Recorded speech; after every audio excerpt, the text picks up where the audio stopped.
Yeah, you should totally like jump on the steroid bandwagon. I mean, you don't compete, so you're not going to get... do they test in your adult softball league for that stuff?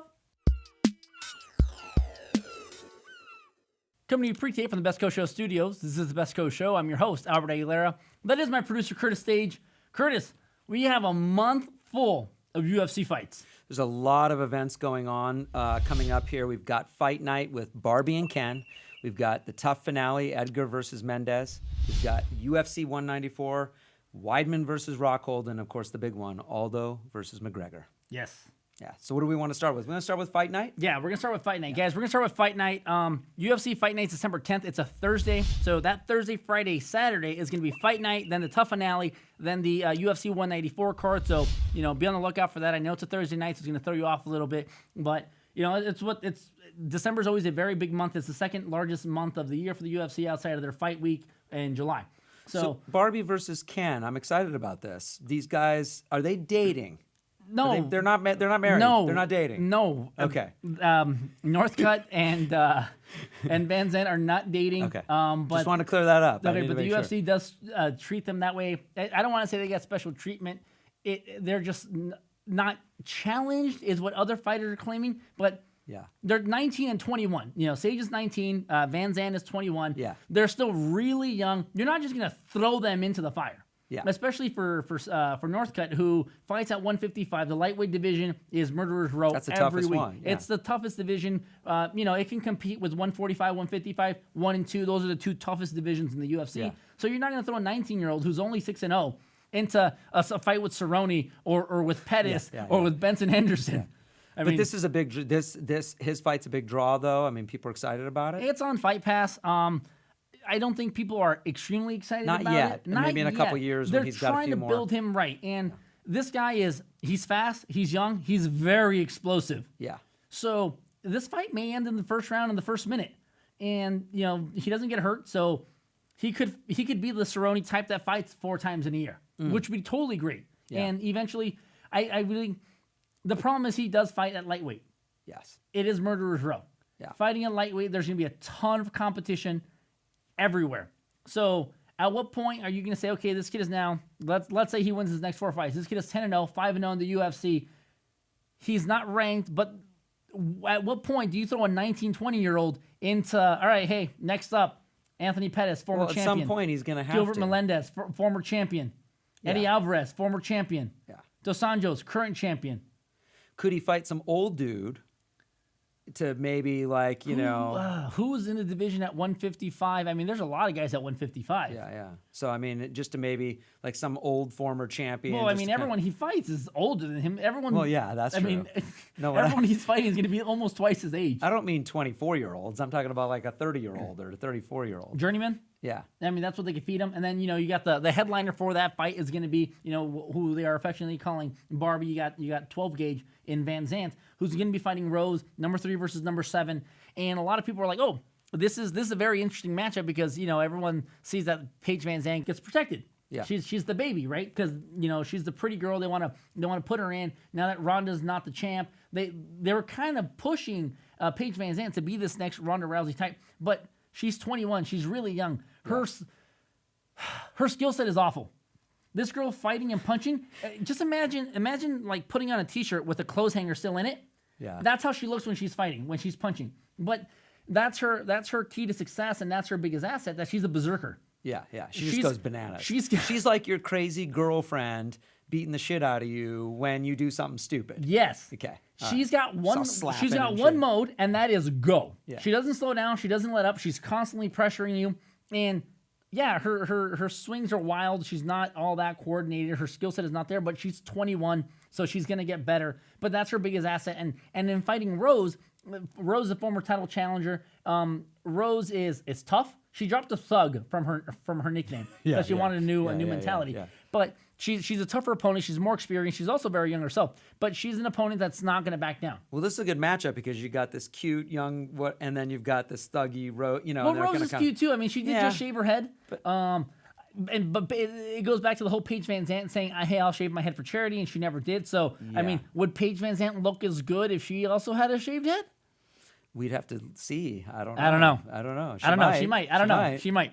But then, the very next night, you got the TUF Finale. You got former champion Frankie Edgar versus former title challenger Chad Mendes. Chad's got 3 career losses, 2 to Aldo, 1 to McGregor. There's no shame in that. His only losses come in title fights. Yeah, this is going to be a good match. Frankie had 3 straight losses in title fights. In my opinion, he did beat Benson Henderson. He should still be the 155 champ. That's just my opinion. But this is going to be great because Frankie Edgar going from the 155 division, where he was the kingpin, he ends up losing, goes down to 145, and 145 is also a very dangerous division, and he's won 4 in a row. Chad Mendes, great fighter, great wrestler, but he gets gassed in the later rounds. He's kind of small and buff. Yes. So there's a kind of maybe an issue where he runs out of speed. Runs out of steam. A lot of people say that's probably the case because he stays in shape year round. He's got to beat you right at the start. Right, and he got knocked out by McGregor, and he did what he had to do against McGregor. He got McGregor on his back. He wrestled him, but McGregor was just physically too large. Yeah. He hits too hard. And Mendes was on like a 10-day camp, and for the Frankie Edgar fight, he's going to have an entire camp. So Mendes was saying that he didn't have enough prep time when he fought McGregor last time. And so he's saying, hey, if I have a full he's got camp, more. And I'm convinced that the winner of this fight is going to get the winner of the McGregor-Aldo fight. Yeah. So I'm really looking forward to this fight. I'm a huge Frankie Edgar fan. And Frankie Edgar's same as Paige, only he's got technique. Yeah. Frankie Edgar's got one speed. It is go. He does not slow down over the course of 5 rounds the way Chad does. Yeah. So what about Weidman versus Rockhold? Weidman Rockhold. Rockhold, this guy, he's kind of a douche. Because you saw that dating show too. Yeah. So I don't want that guy to win. Well, okay, so you have middleweight champion Chris Weidman, undefeated, clean-cut, All-American. He beat Anderson Silva twice. He beat Vitor Belfort. He beat Lyoto Machida. He's undefeated, but there's no hype train behind him because the UFC doesn't push anything behind him. And I think that's what the problem is. Why is that? Why are they not pushing? I mean... Well, okay, so you look at the main event in that card. You got a Brazilian versus an Irishman, right? Yeah. And as a Brazilian, you identify with the Brazilian.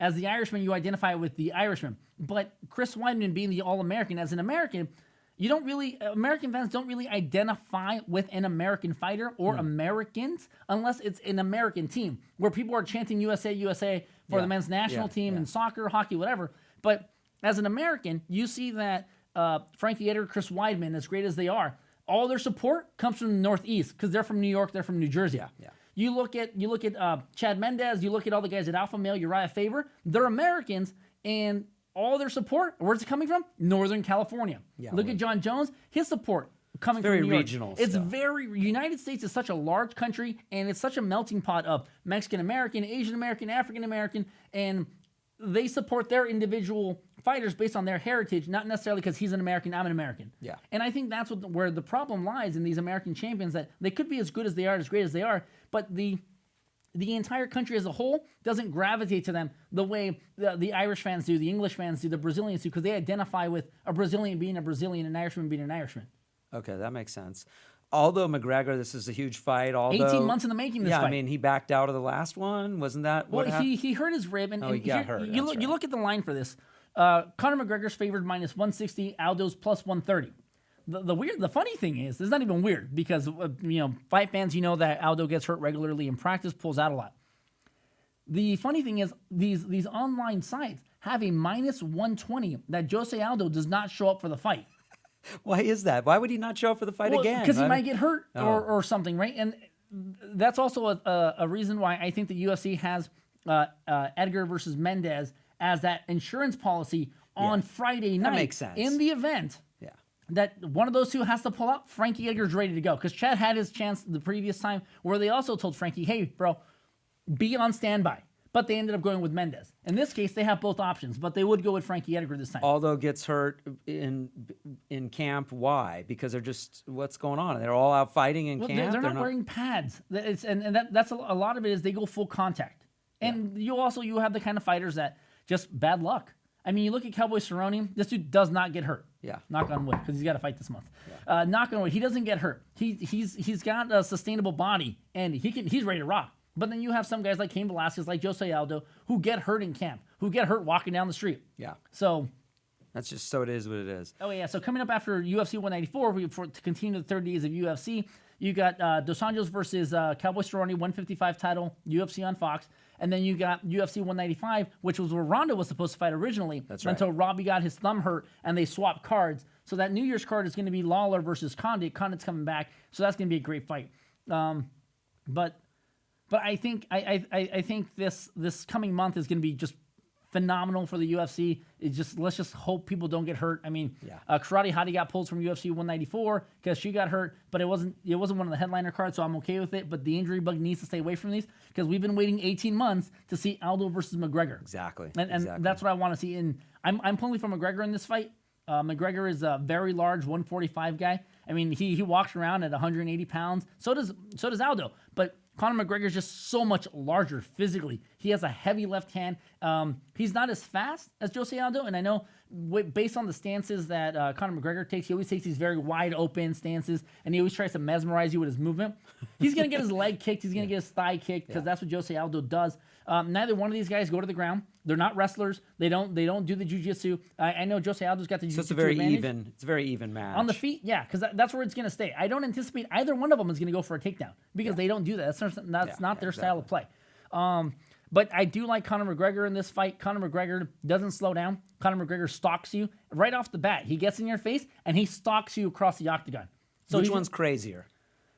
Because that's McGregor, obviously. McGregor's crazy. Yeah, he's going to throw punches and kicks from all sorts of crazy angles. He's going to throw spinning kicks, and he's just looking to set up that left hand to knock you out. Okay, good.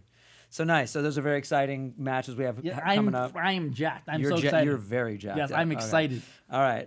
So after we finish the show, we should go fight. I'm not ready to do that yet, but because your Achilles still busted. That's why you should be juicing. I should juice. Maybe that might help. I'm getting there.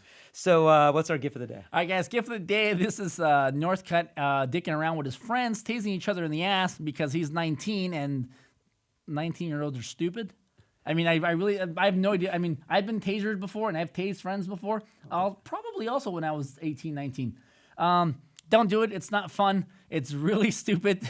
But that's our show. Don't forget to stalk us on Twitter @BestCoastShow, and you guys have a good night.